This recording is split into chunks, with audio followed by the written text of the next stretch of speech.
Hey guys, Spirit of the Law here. In this video, we're going to rank the various DLCs for Age of Empires 2 Definitive Edition heading into 2024. Whether you already own the DLCs and are just interested in hearing some opinions and summary, or if you don't own any of them and are just looking for some perspective on which to start with, hopefully you'll get something out of this. Now, while I think there's a fair amount of consensus within the player base on which should be closer to the top and the bottom, there is ultimately something subjective about what a good DLC is, even based on something as simple as whether you prefer multiplayer ranked games or single player. To cover all our bases, we're going to look at each DLC from a few different perspectives, including their Steam reviews, the general opinion of their campaigns, what civs they offer, how strong and popular those civilizations are in ranked multiplayer, the value for money, and finally what unique appeal I think each DLC has. Now before we get into it, to prevent some unnecessary confusion, I want to clarify there's two groups of DLCs. For the older Age of Empires 2 HD, which also goes under the name Age of Empires 2 2013, that had its own set of extra DLCs and contained a major expansion by default called The Forgotten. Those are all included in Definitive Edition with the base game now, as part of making sure the vast majority of players would make the switch when that came out. So we won't be ranking those, though I'd personally put African Kingdoms a little ahead of Rise of the Rajas myself if you're an HD player, as Rise of the Rajas civs were pretty weak and less interesting back then. Definitive Edition also contains an expansion by default called The Last Khans, which added 4 new civilizations, but again we won't be talking about here since it's something you get automatically as part of the base game. It's really pretty amazing how much work has been combined in Definitive Edition for just $20. With that though, getting into our list for Definitive Edition, starting at number 5 as the lowest recommendation here, like most of the fanbase, I would go with the Return of Rome DLC. That's not to say it won't have its fans, but it just stands out for a few reasons. It's $15 US, tying for the most expensive, and has by far the most negative Steam reviews. Its main selling feature, and the majority of what you're paying for, is that it's the most updated way to play Age of Empires 1. If you get this DLC, you get the option to switch to Return of Rome in the main menu, after which you're just in an updated version of the original Age of Empires. While it has many of the quality of life features of AoE2 and a new Vietnamese civilization, to be clear, it's not AoE2, as you're playing the classical era civilizations, units, and tech tree. We don't need to get too deep into the reason for the game's unofficial third release, but briefly, this seemed mostly intended to try to capitalize on the popularity of AoE1 in Vietnam, and whether because it involved having to buy AoE2 plus an expansion, or there just wasn't a market for it, it's hard to say. But functionally, it's pretty close to a dead game multiplayer-wise at this point, unless you have Steam friends you can organize together to play in the unranked lobby. I will say, if you're interested in playing AoE1, this is by far the best way to do that today. Not just because of the quality of life improvements, additional civ, new techs, and better performance, but it also features 3 new campaigns, on top of updated versions of the most popular campaigns from the original. In fact, in terms of single-player content, this arguably gives the most bang for your buck as a self-contained game. Ultimately though, it lands here on the list because it's just not giving you a lot that's new for Age of Empires 2 in particular, at least relative to other DLCs.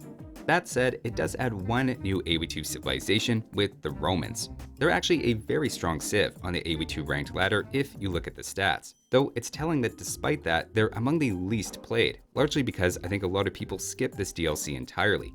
$15 for one civilization is a big ask when the base game initially gave you civs for well under $1 each. So unless you're a Rome superfan and just love the idea of having Roman legionaries instead of champions, or plan to get a lot of mileage out of the AoE1 component, for everyone else, I'd say this is the lowest priority DLC.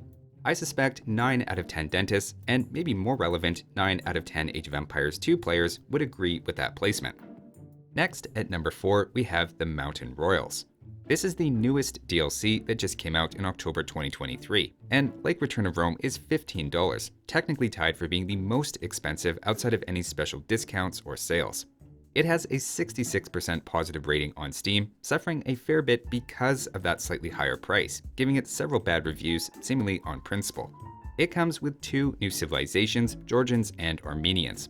For a brief summary, the Georgians are a very cavalry-focused civilization, with a fun self-healing mechanic and a huge emphasis on defenses, including an eco boost from fortified churches that you can also hide in and fire arrows. Various bonuses and techs push them toward building up huge numbers of cavalry units to overwhelm opponents, which can be particularly effective if you play against the AI. Armenians, on the other hand, are an infantry and archer-focused civilization, with an archer unique unit that ignores enemy armor and a unique warrior priest, which is a mix of an infantry and monk put together. If you really like using infantry, they get early access to barracks units, giving you the potential of a leg up in upgrades over your opponents. This might be a comment that ages poorly over future patches, but the new civs are actually so far performing quite poorly. Though despite that, they're reasonably popular, and presumably are just going to take a bit more time to work out. Admittedly, there's something nice about having the newest DLC, so you're figuring things out at the same time as other players. And this DLC in particular brings several new mechanics, notably the mule cart to replace lumber camps, the fortified church to replace the monastery, and a host of unique units with novel abilities to explore.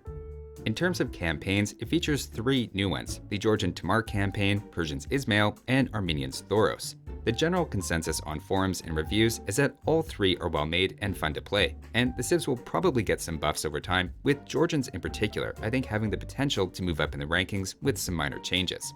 If anything, it's just hard to point to what it offers to justify its slightly higher cost if you haven't already picked up the other DLCs we'll look at.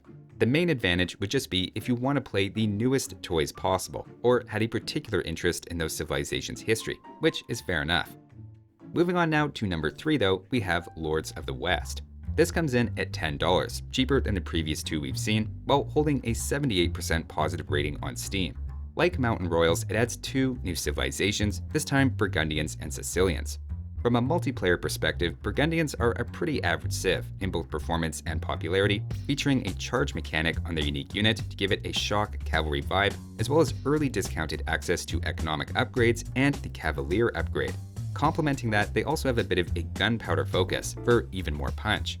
Sicilians, on the other hand, are having a ton of success at the moment thanks to their unique infantry unit that can build their unique towers to train even more infantry units. But even played as a conventional cavalry civilization, their ability to take reduced bonus damage makes them a fun civ to explore with all their various interactions.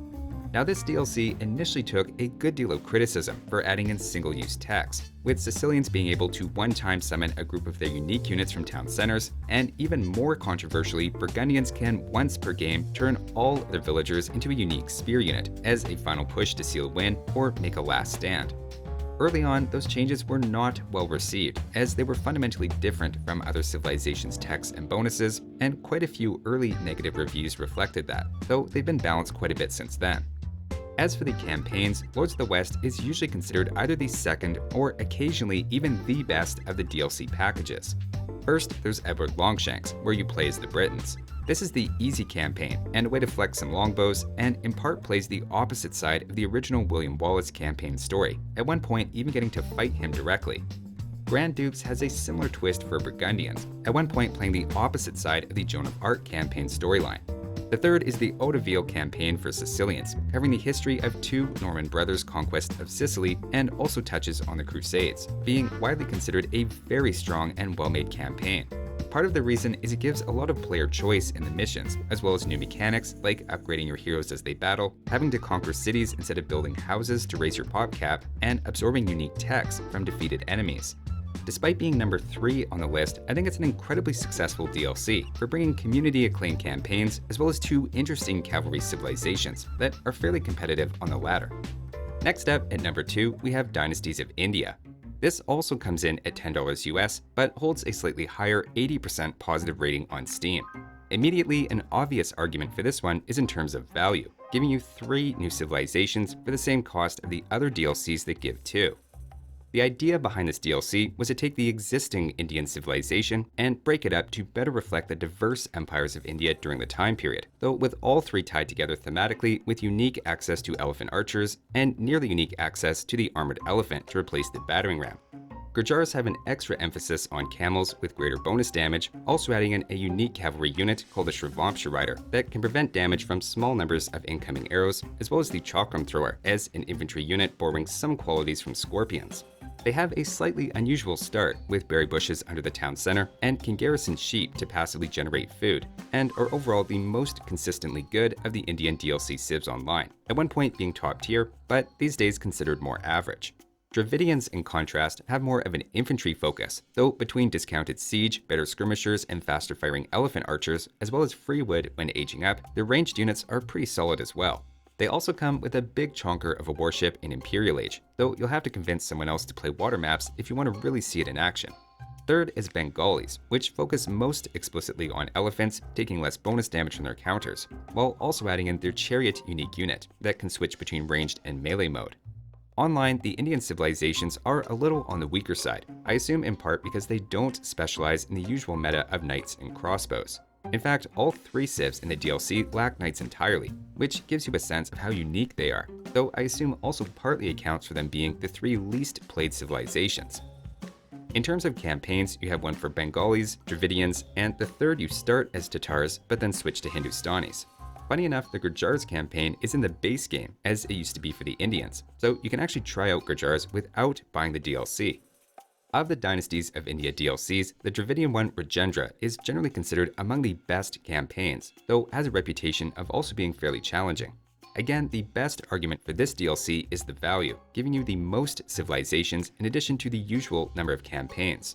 This would be the best fit if you particularly like the elephant unit focus, though it also brings several brand new mechanics to the unique units, and is a good choice if you like civs that are a little outside the box and don't follow the standard meta.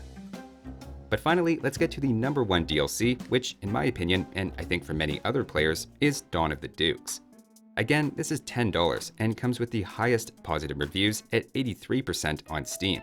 It features 2 new civilizations, Poles and Bohemians, both of which are designed to be quite good at booming, though they take that in different directions. Poles are fundamentally a cavalry/infantry civilization, with a better version of the mill to power your farming economy, along with the ability to generate gold while mining stone, letting you often get a very early castle, where you can create your infantry unique unit. Combined with a tech giving a massive discount to the Knightline and replacement for the Hussar that can gain trample damage, you end up with a few different directions you can take them, with cavalry being the most incentivized. In contrast, Bohemians focus on booming into crossbows with early chemistry, the Hussite wagon, or monks, with a pikeman bonus thrown in as well, on top of a unique upgrade to the bombard cannon in Imperial. Basically, every type of unit is covered between one of the 2 civs. Bohemians are actually doing particularly well on the latter at the moment as a hot item, with Poles being a little bit more average in popularity and performance, but are still consistently good. New civs aside, the main way the Dawn of the Dukes DLC stands out in particular is it has what's generally considered the best DLC campaigns, notably because of how well they all tie in together. They essentially tell a story when played in order, jumping perspectives as you progress from the first one, following 2 Lithuanian brothers who battle against the Teutonic Order and Golden Horde, then flipping your perspective to Jadwiga and the Poles, as they unite with the Lithuanians you just played into the Polish-Lithuanian Commonwealth, with maybe the best storytelling through the pre- and post-game slides. You then move to the Bohemians, covering some of these same events from a different perspective, and then getting into the Hussite Wars. For its consistently high-quality mission design, great storytelling, and going as far as connecting those stories in a way that other DLCs haven't done before, it's widely considered the best of the campaigns as a set. From the start, Dawn of the Dukes just hit different, with Poles and Bohemians both being instantly well received, and everything from perfectly square farms, the arrival of winged Hussars, the incredibly satisfying Bohemian late-game deathball, and of course the popular campaign. If you had to start with one DLC, I'd make it this one, though if another one jumped out at you for any particular reason, you really can't go wrong with any of them. That'll do it for this one though. Thanks for watching guys, and I'll see you next time.